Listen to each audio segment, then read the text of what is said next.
RTE म्हणजेच right to education act या कायद्याअंतर्गत ऍडमिशन घेण्यासाठी अंतिम मुदत जी काय आहे ती 10/3/2026 आहे.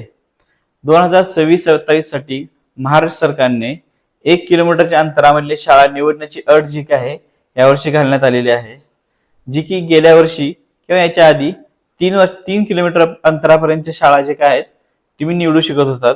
यामुळे पालकांचे जे काय आहे ते संताप होत आहे, कारण 1 किलोमीटरच्या अंतरामध्ये कोणत्याही शाळा उपलब्ध नाहीत.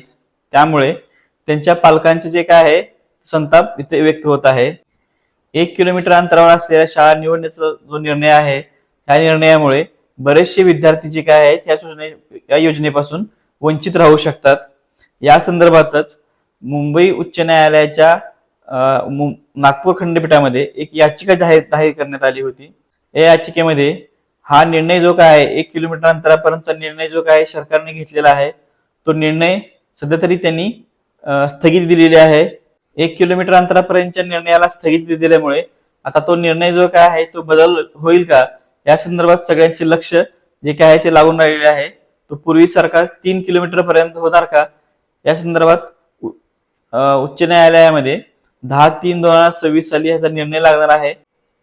जी 1 किलोमीटर पर्यंत निवडण्याची शाळा अट होती ती जर रद्द होऊन शक्यता आहे आणि 3 किलोमीटर होण्याची शक्यता यामध्ये दिसत येत आहे. मुंबई उच्च न्यायालयाच्या नागपूर खंडपीठाने 1 किलोमीटर अंतरापर्यंतची जी काही शाळा निवडण्याची अट होती त्याला स्थगित दिल्यामुळे ती अट आता 3 किलोमीटर पर्यंत होणार का याकडे सर्व पालकांचे लक्ष लागलेले आहे.